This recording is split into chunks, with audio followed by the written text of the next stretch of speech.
Hello मित्रांनो, हा माझा छोटासा ब्लॉग आहे गृहीत धरा. आता सध्या बघताय तुम्ही, उन्हाळ्याचे दिवस आहेत, फार गरमी आहे.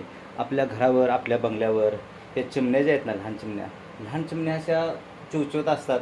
आता त्यांना दुपारचं पाणी मिळत नाही, कुठं त्यांना धान्य मिळत नाही. तर माझे सर्व म्हणजे यूट्यूबवरील सर्व मित्रांना किंवा यूट्यूब परिवाराला किंवा यूट्यूबवर माझा व्हिडिओ बघणाऱ्या सर्वांना माझी एक नम्र विनंती आहे की आपल्या दारात किंवा आपल्या छतावर बंगल्यावर तर असं थोडं पाण्याचं गंध भांडं ठेवून त्यात थोडं पाणी आणि चिमण्यांना थोडं धान्य, तुमचं गहू असू दे, तांदूळ असू दे किंवा ज्वारी असू दे, हे तुम्ही थोडं त्यांना टाका.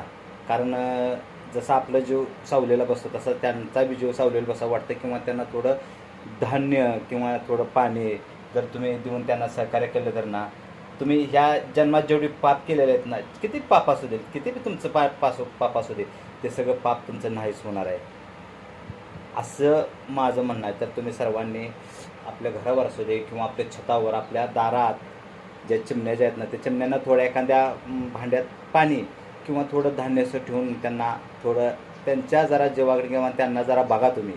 त्यांचा बी आपल्यासारखा जीव आहे, लहान जीव आहे.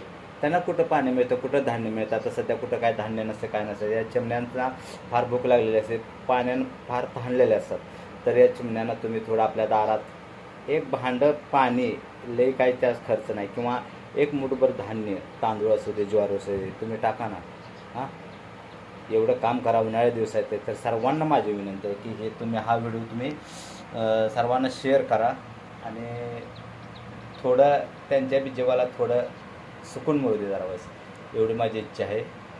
आणि मी स्वतः माझ्या दारात नेहमी असं धान्य, तांदूळ किंवा पाणी हे मी स्वतः सगळं रोज जाताना कामाला सकाळी 8 वाजता जाताना ठेवतो.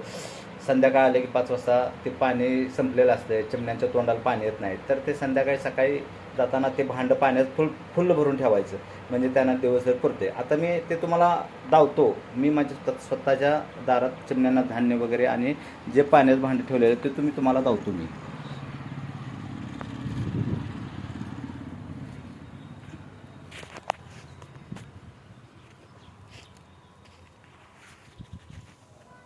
हे पहा, हे मी तांदूळ किंवा हे पाण्याचं भांडं, हे दिसतं ना पाण्याचं भांडं, हे मी ठेवलेलं आहे. तरी तुम्ही बी अशा या रखरखत्या उन्हात, भगभगत्या उन्हात त्यांच्याही जीवाला थोडं जपा, त्यांना थोडं सहकार्य करा. आणि हा माझा छोटासा व्हिडिओ मी संपवतो. थँक्यू.